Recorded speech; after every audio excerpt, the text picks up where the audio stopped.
escuchando todos sus testimonios, experiencias, lo que Dios ha hecho en la vida de cada uno de ustedes. Quisiera invitarles a leer este capítulo 3 y quisiera compartir con ustedes 4 cosas que están allí y creo que son de suma importancia considerar, que ustedes las consideren realmente para este año 2024. Si ustedes las consideran, no dudo que ustedes verán la gloria de Dios. Dice la palabra del Señor, Josué capítulo 3.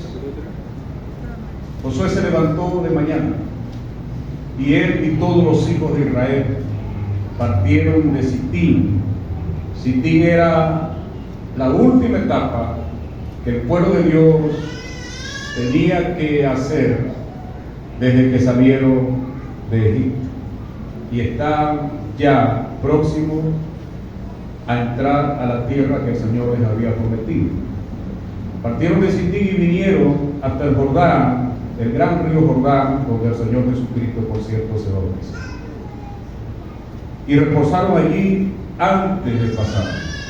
Y después de 3 días, los oficiales recorrieron el campamento y mandaron al pueblo diciendo: cuando ustedes vean el arca de Dios que pasa delante de ustedes y los levitas sacerdotes que la llevan, ustedes saldrán de su lugar y marcharán en pos del arca. Versículo 4. A fin de que ustedes sepan el camino por donde han de ir, por cuanto ustedes no han pasado antes de ahora por este camino. Ustedes no conocen el camino por el cual ustedes van a pasar. Pero entre ustedes y el arca del Señor habrá distancia como de 1 kilómetro, 2000 codos, y no se acercarán a él. Versículo 5. Y Josué dijo al pueblo: santifíquense, porque el Señor hará maravillas entre ustedes. Y habló Josué a los sacerdotes y dijo: tomen el arca del pacto y pasen delante del pueblo. Y ellos tomaron el arca del pacto y fueron delante del pueblo. Este capítulo lo voy a dejar hasta aquí. Espero que los próximos domingos sigamos tratando con algunos aspectos de esta ley. No quiero dejarlo hasta aquí por razón de tiempo. Cuando uno mira la palabra del Señor, sobre todo cuando uno estudia las Escrituras, se va a encontrar los primeros 5 libros. ¿Cuáles son? Génesis, Éxodo, Levítico, Número, Deuteronomio. El libro de Génesis nos habla de las promesas de Dios para un hombre, convertir a ese hombre en una gran nación y hacer de esa nación la bendición para todos los pueblos. En este caso estamos hablando de Israel, de donde nació, por cierto, nuestro Mesías, Salvador, que estamos celebrando este día. Amén. Entras al libro de Éxodo, encuentras a un pueblo esclavizado. ¿Dónde quedó la promesa? Todavía no se había cumplido. Pero luego Dios decide sacar a su pueblo de Egipto, libro de Éxodo, y todo el tema de Éxodo es la salvación de Dios con su pueblo. Luego sigues avanzando y te encuentras con Levítico. Habla de las leyes de Dios para su pueblo, de cómo ellos iban a vivir delante de ese Dios santo, las leyes de santidad. Cuando entramos al libro de Deuteronomio, es una serie de estadísticas, números, pero también es queja, mucha queja. Y finalmente encontramos ese libro de Deuteronomio que nos habla el recordatorio de Dios con su pueblo, que tenían que vivir como Él quería que vivieran. Dejas Deuteronomio y entras en el libro de Josué. ¿De qué trata Josué? Todo el libro de Josué se centra en la conquista del pueblo de Dios de la tierra prometida. De un Dios que iba a cumplir lo que les había prometido cuando estaban esclavizados y los va a llevar por el desierto, los llevó y ahora están a punto de entrar a la tierra que el Señor les había prometido. Y hay 4 cosas que marcan este libro. 1, tienen que cruzar el Jordán. 2, tienen que conquistar la tierra con la ayuda de Dios por fe. Tienen que bregar. No les iba a caer del cielo. La tierra estaba allí, pero ellos tenían que confiar en Dios, conquistar, avanzar y destruir a sus enemigos. ¿Cuánto alaba al Señor? Y luego, después que tenían cierta paz, entonces tenían que distribuir la tierra. ¿A quién le toca lo que le debe tocar? Y finalmente, luego que tuvieran esa distribución y administración de la tierra, cada tribu en su lugar, entonces tenía que Josué establecer con los ancianos el sistema de adoración de este Dios. Cómo es que Dios pedía que se le adorara y cómo el pueblo tenía que adorar. De manera que el libro de Josué es interesantísimo porque nos muestra un pueblo unido, un pueblo dispuesto a hacer lo que Dios dice y un pueblo que permanece bajo la obediencia a Dios. Muy distinto del libro de Jueces que sí. Y aquí tenemos a este pueblo listos para pasar con la ayuda del Señor, con la presencia de Dios, a la tierra que Él les prometió. Y aprendemos hoy de este libro para nosotros. Hoy es 31 de diciembre del 2023. Posiblemente no habías pensado con la pandemia que tú ibas a llegar aquí, que ibas a hacer una estadística dentro de la pandemia, como muchos de nosotros fuimos tentados a dejar esta tierra e irnos con el Señor. Pero el Señor dijo, no, todavía no te vas. Algunos de ustedes permanecen aquí, en su iglesia, en su pueblo, en su país, y otros han tenido que salir por diferentes circunstancias que tienen que justificarse, por cierto. Hermano, mi hermana, mi amigo, que estás aquí esta mañana, entre pocas horas se irá este año y encontrarás el 2024. ¿Cómo piensas cruzar el río? ¿Cómo piensas cruzar este Jordán? ¿Qué crees que debes tener para cruzar el 2024? No sabes a lo que te vas a enfrentar, por cierto. No lo conoces, ni tú ni tu familia. No sabes lo que vendrá. No sabes a lo que te vas a enfrentar tú, tus hijos, tu familia. No sabes nada. Solo hay uno que lo sabe, y es el Dios de Israel. A su nombre. Número 1. Si vas a cruzar este río, asegúrate de no perder de vista la presencia de Dios. Si piensas cruzar al 2024, asegúrate de no perder de vista en el panorama al Señor. La orden era que partieran de Sittim, vinieran al Jordán, reposaran allí, y durante 3 días los oficiales del campamento, los líderes que estaban con Josué, recorrieron todo ese pueblo, más de 5 millones de personas, no lo olvides. y recorrieron todo el campamento, y esta era la orden del Señor.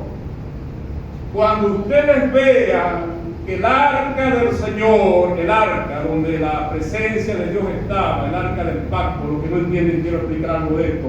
El arca era una especie de cajón de madera revestida de oro, y cuando ellos marchaban por el desierto, veían como otros pueblos tenían sus dioses falsos, y le preguntaron a Moisés: ¿dónde está nuestro Dios? Nosotros queremos un Dios visible. Y Dios dijo: mi pueblo quiere un Dios visible.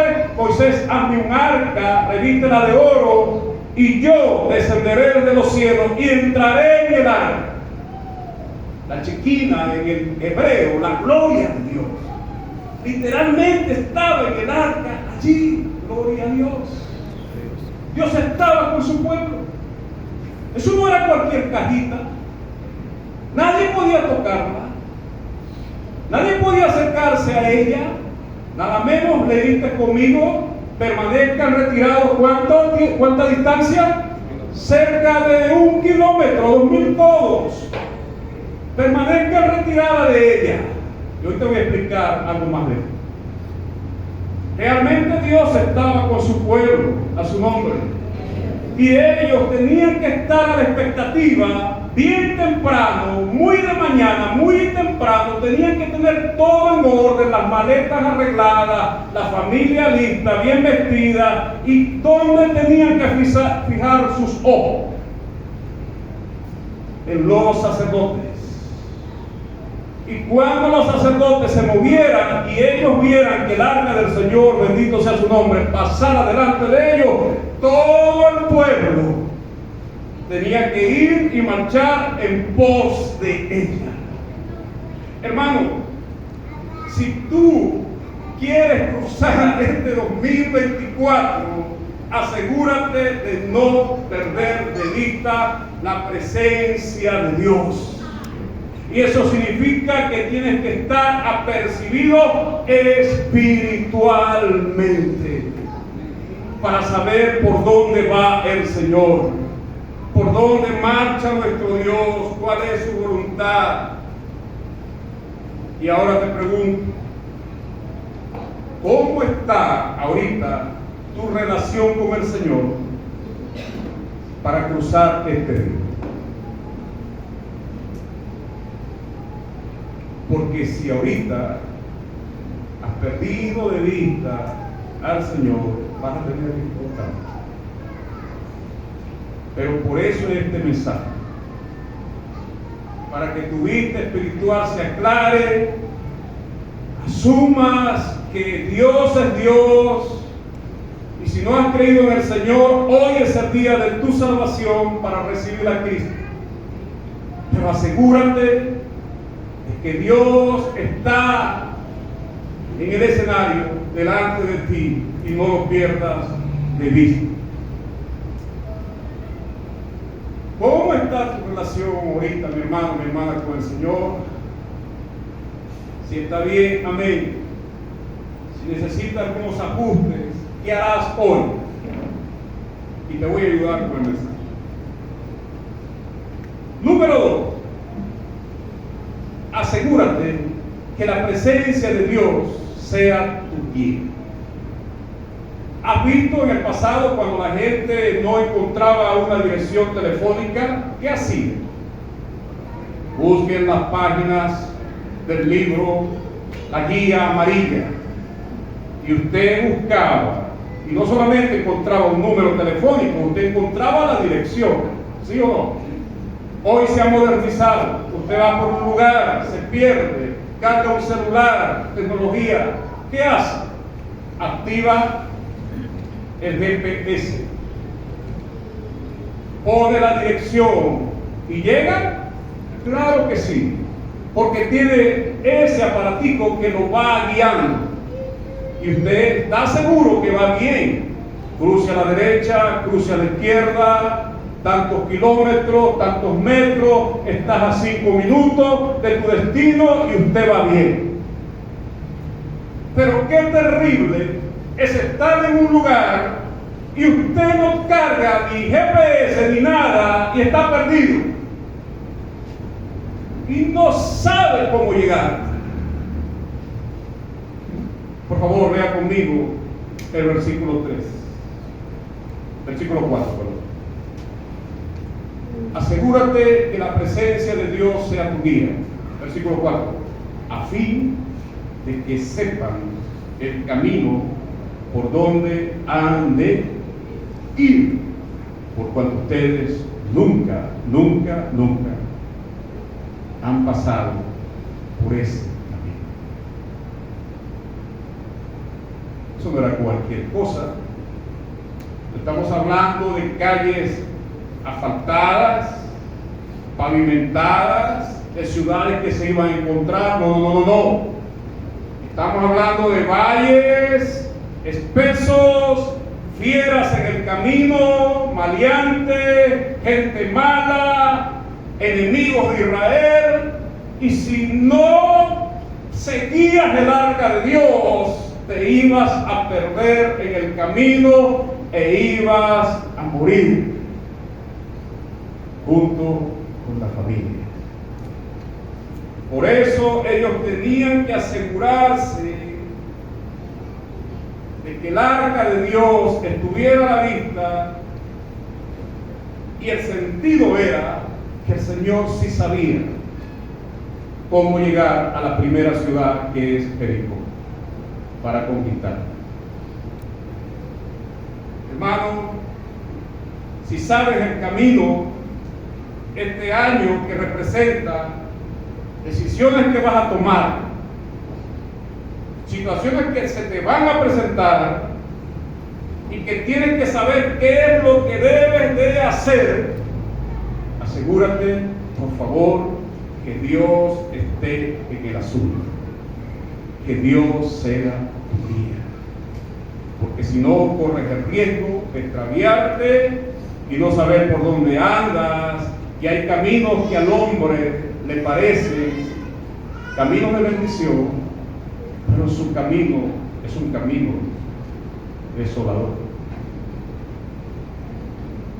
Y si Jehová no edifica la casa, si el Señor no edifica la familia, si el Señor no edifica el matrimonio, si el Señor no edifica esa decisión que piensas tomar para comprar, vender o hacer algún asunto, algún trabajo, si el Señor no edifica esa decisión que para ti se supone que es trascendental, entonces será muy peligroso lo que vas a hacer.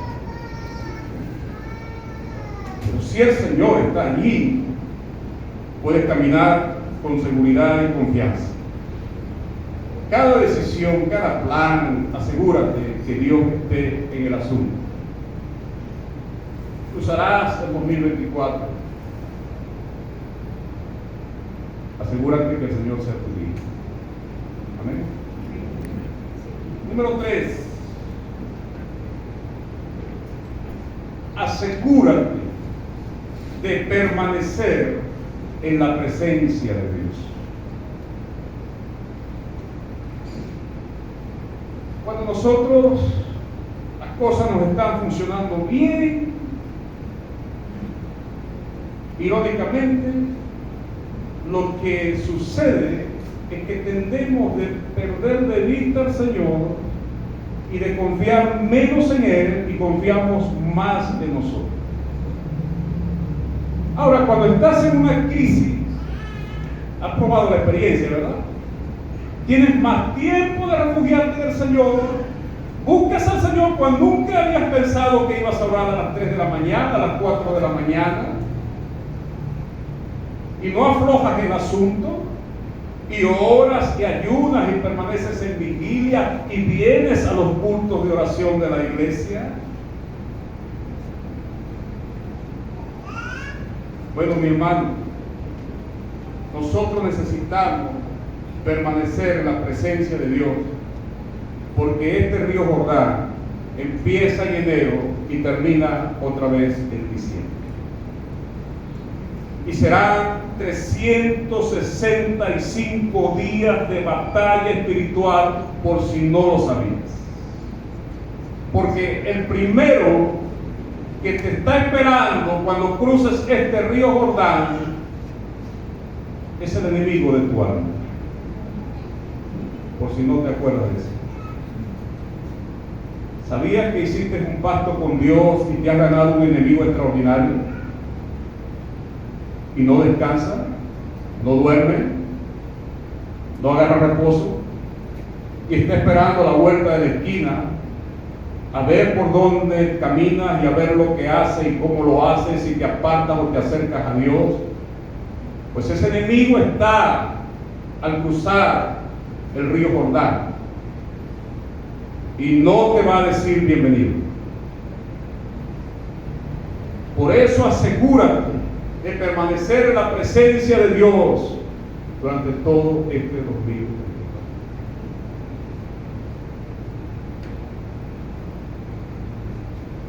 Quiero explicar algo, porque la pregunta sería: ¿cómo puedo permanecer en la presencia de Dios? ¿Sí? ¿Cómo puedo? Si sé que la cosa es una guerra espiritual, es una lucha espiritual, ¿cómo permanezco en el Señor? Bueno, déjame ayudar. ¿Qué te dice el versículo 5? Y Josué dijo al pueblo: santificaos, santifíquese, porque el Señor hará maravillas entre ustedes. Quiero que lo vuelvas a leer, porque es de suma importancia que lo entiendas de esta manera. Tanto si has creído en el Señor como no has creído, debes entender quién es Dios. Y Josué dijo al pueblo, ¿qué les dijo? ¿Hagan fiesta? ¿Les dijo eso? No. Santifiquen. No se descuiden, porque el Señor hará mañana maravillas entre ustedes. Entonces, hermano, para tú permanecer en la presencia de Dios, tienes que saber quién es Dios. A su nombre. Otra vez, para tú permanecer en la presencia de Dios, tienes que saber quién es el Dios. Mis hermanos, mis amigos, Dios no es como nosotros. Dios está entre nosotros. Amén. A los que han creído en el Señor está en ellos. Pero el Señor no es como nosotros. Y nunca será como nosotros. ¿Sabe cuál es el atributo en la Biblia elevado a la tercera dimensión de la adoración? No es Dios es bueno, bueno, bueno. No es Dios misericordioso, misericordioso, aunque Dios es todo eso. No es Dios bondad, bondad, bondad. El atributo elevado a la tercera dimensión de la naturaleza de Dios es: Dios es santo, santo, santo. No vas a encontrar en la Biblia nada que diga Dios es bueno, bueno, bueno, Dios es misericordioso, misericordioso, misericordioso, Dios es bondad, bondad. Vas a encontrar muchas veces que habla de eso, pero no lo vas a encontrar así. El único atributo en la Biblia elevado otra vez a la tercera dimensión de la adoración, de la gratitud, a la deidad, a la majestad de Dios, es: Señor, tú eres santo, santo, santo.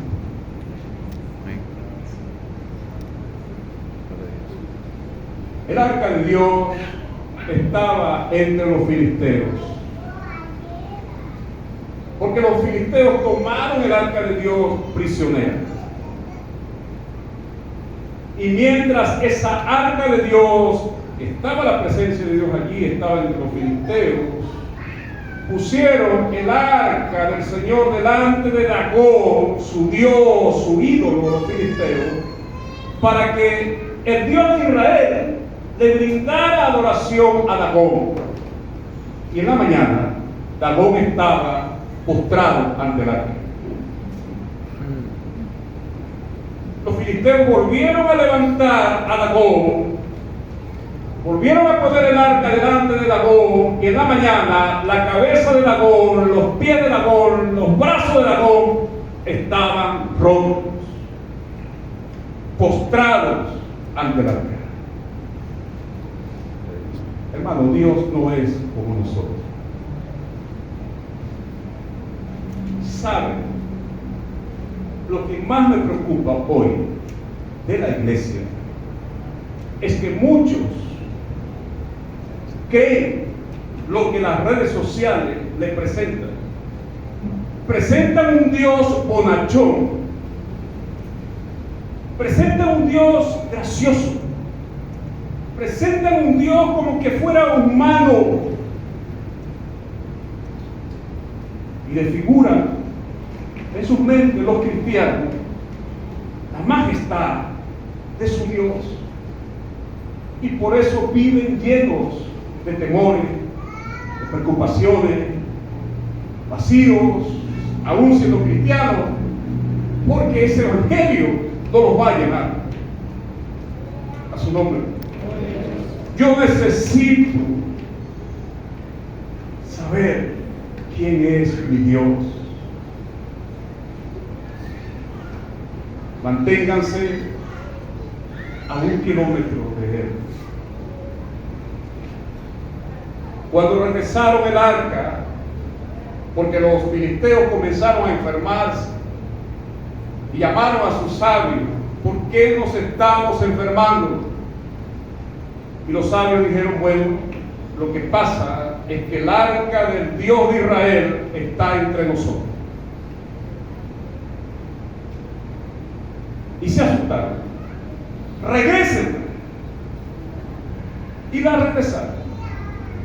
Y David, que manda a traer el arca, luego para adorar al Señor, la montaron en una carreta y los sacerdotes iban a su lado. En una de esas, el arca de Dios tropezó y se iba a caer. Y los sacerdotes que iban atrás, lógicamente, aguantaron el arca para que no se cayera. Y en el acto, hermanos, en el acto, Dios los mató.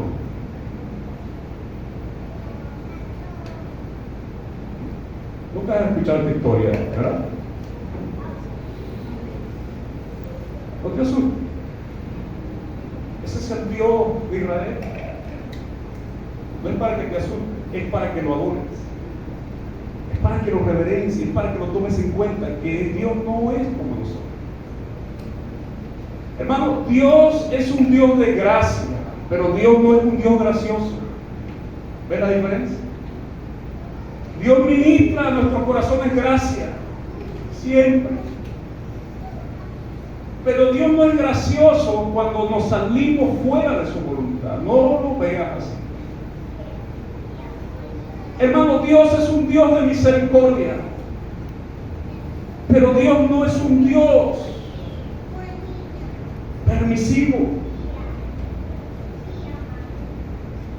Hermano, Dios es un Dios de paciencia. Créelo. Por eso estás aquí. Porque desde que empezaste en enero del 2023 hasta aquí te ha ayudado el Señor. Amén. Amén. Hasta aquí te ha traído el Señor. ¿Por qué? Porque es un Dios paciente contigo. Pero no creas que es un Dios complaciente contigo cuando tú te sales de su voluntad. No lo confundas. Otra vez, Dios es muy paciente con sus hijos. Pero no confunda su paciencia con complacencia cuando tú estás caminando fuera de su voluntad. Porque las consecuencias te van a alcanzar, mi hermano. Las consecuencias van a venir. Y te vas a preguntar, Señor, ¿por qué me están pasando estas cosas? Y no lo vas a entender. ¿Sabe por qué? Porque estás caminando fuera de la voluntad de Dios. Pero cuando alguien camina dentro de la voluntad de Dios, no se pregunta por qué me están pasando estas cosas. Lo que dice es, Señor, ¿cómo yo, que soy tu hijo, que soy tu hija, te voy a glorificar en medio de esta situación? Y cómo mi carácter en Cristo se va a edificar. ¿Ven la diferencia? Pero los hijos de Dios que caminan fuera de la voluntad del Señor se preguntan, ¿por qué me están pasando estas cosas? Han perdido a Dios de vista. A su nombre.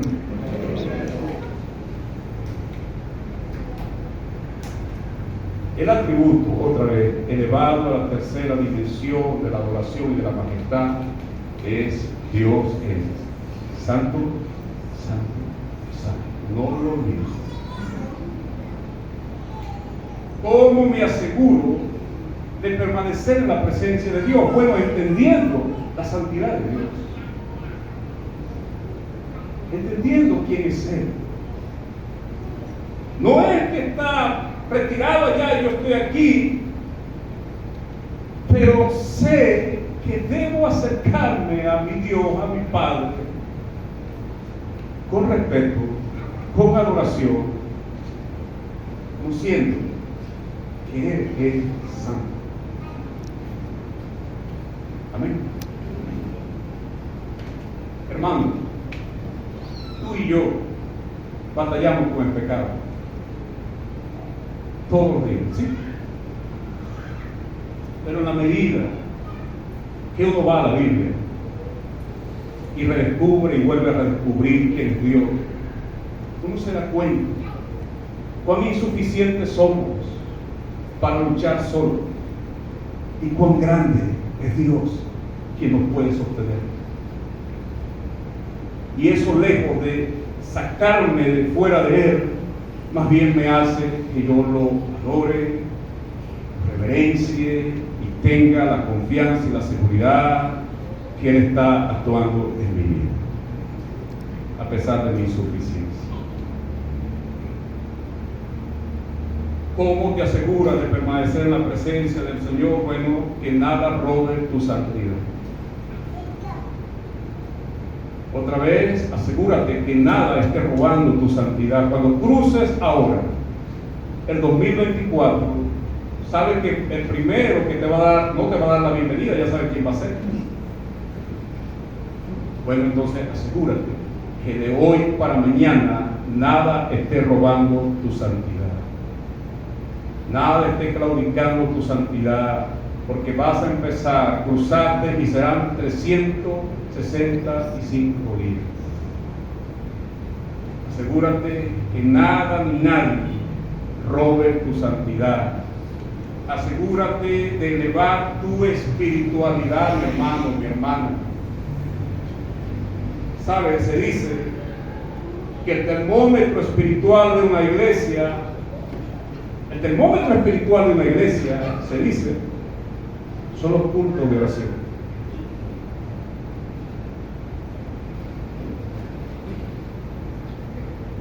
Una iglesia, culto de oración llena,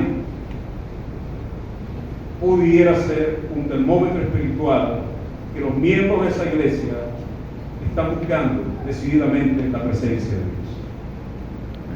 y caminando por el Señor. Una iglesia media llena en los cultos de oración significa que la mitad está claudicando. La espiritualidad a media. Hoy oro, mañana no. Lucho con la escritura, pero sé que está la película de Netflix.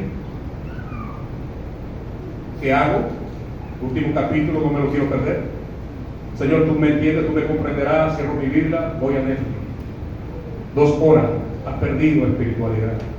No es que no puedas ver una película, por cierto, no vamos a ser radicales en cuanto a eso, sino que a la hora del balance espiritual, ¿qué vas a hacer?, ¿cuál es la prioridad de tu vida? para este 2024. Asegúrate que la presencia de Dios esté en tu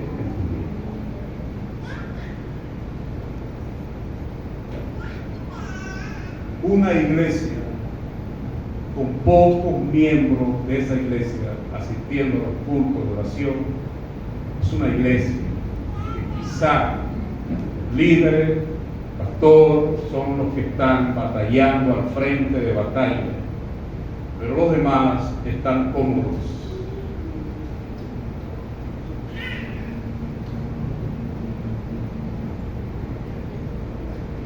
¿Cuándo fue la última vez que tú fuiste a un culto de oración de tu iglesia? Haz una mano.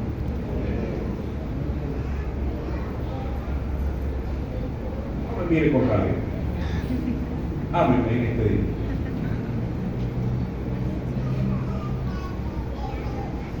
¿Cuándo fue la última vez que hiciste el esfuerzo de estar en un culto de oración de tu iglesia?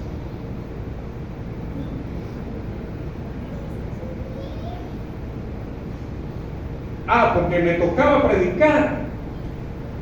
No. Porque te tocaba dirigir. No. Porque te tocaba servir. No. Porque te tocaba la puerta. No. Nada de eso debería ser la motivación para que los miembros de una iglesia vayan a los cultos de oración. La única motivación que me debe llevar a mí al culto de oración de mi iglesia es porque yo estoy sediento de la presencia de Dios.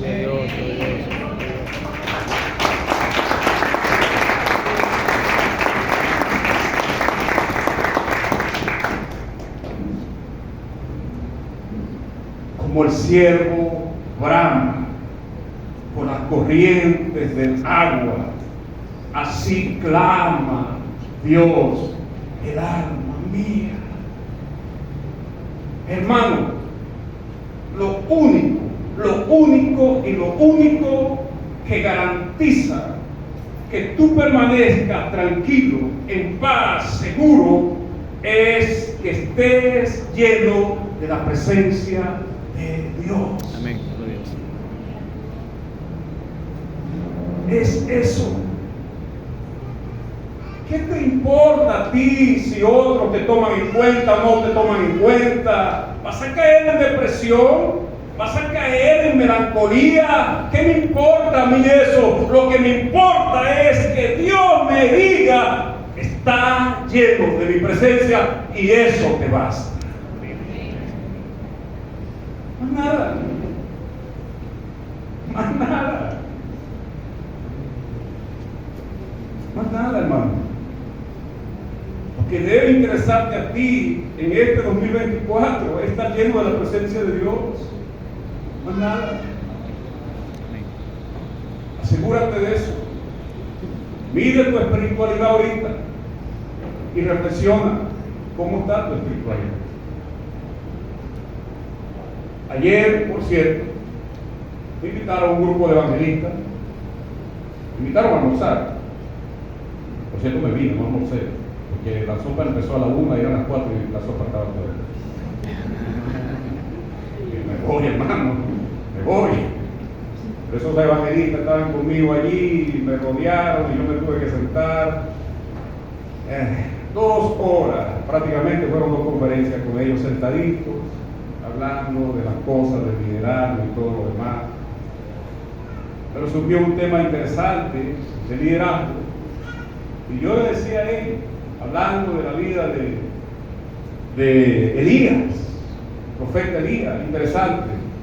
Tú ves la vida de Elías. ¿Cómo se presentaba Elías ante las dificultades y ante sus enemigos? ¿Sabe qué decía Elías? Vive Jehová, en cuya presencia yo estoy. Casi nada. Un hombre de Dios, un hombre espiritual. Decía Pablo Guanche en estos días, el peligro más grande para mi familia es que yo deje de ser un hombre de Dios, un hombre espiritual. Que mi familia se dé cuenta que yo no estoy buscando al Señor. Eso sería el peligro más grande para mi familia. Y le preguntaron, hermano Watcher, ¿cuál sería el regalo más grande que tú le darías a tu familia? ¿Y sabe qué dijo?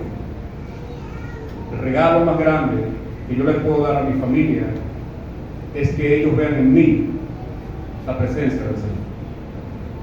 Hoy en día la cultura nos ha desfigurado, ¿no? Queremos regalar esto, queremos regalar aquello, lo demás. Hermano, el regalo más grande para tus hijos, si eres esposo, si eres padre, es que tú seas un hombre de Dios, lleno de la presencia de Dios, y una mujer de Dios, lleno de la presencia de Dios. Lo demás vendrá por añadidura. A su nombre. Y nada robes tu espiritualidad, mi hermano. Asegúrate de eso. Mi alma tiene sed de Dios, dijo el salmista, ¿sí? Y eso era porque si Dios no estaba en su vida, no había nada que pueda hacer. No había nada. Número 4. Esto sí te va a encantar. Pero esto que voy a decir depende de todo lo que he dicho. Si la presencia de Dios está contigo, cuando cruces este 2024 y permanezca hasta el final, si la presencia de Dios está contigo, entendiendo hoy lo que es la santidad y quién es el Señor, no lo olvides. Hermano, no tengo la menor duda que ustedes verán las maravillas de Dios, los milagros de Dios, la provisión de Dios, la llenura del Señor. El Señor quitará todo obstáculo y hará maravillas entre ustedes. Versículo 5. Y Josué dijo al pueblo: santifíquense, no lo olviden. Si hacen eso, si permanecen bajo eso, cuando crucen el río, Jehová hará maravillas. Él gloria a su nombre. Y habló Josué a los sacerdotes diciendo: tomen el arca del pacto, pasad delante del pueblo. Y ellos tomaron el arca del pacto. ¿Y qué hicieron? Fueron delante del pueblo. Y el pueblo iba siguiendo a su Dios. Entonces, en conclusión, asegúrate, número 1, de no perder de vista al Señor. Asegúrate de que la presencia de Dios sea tu norte, sea tu guía, sea tu dirección para todos los asuntos de este año. Asegúrate, mi hermano, mi hermana, de permanecer en la presencia del Señor. No dejes que nada quite tu santidad. Eleva tu espiritualidad y no tengo la menor duda, finalmente, que verás la gloria de Dios en ti, en tu familia y en todo lo que hagas. A su nombre. Vamos a orar y dar gracias al Señor.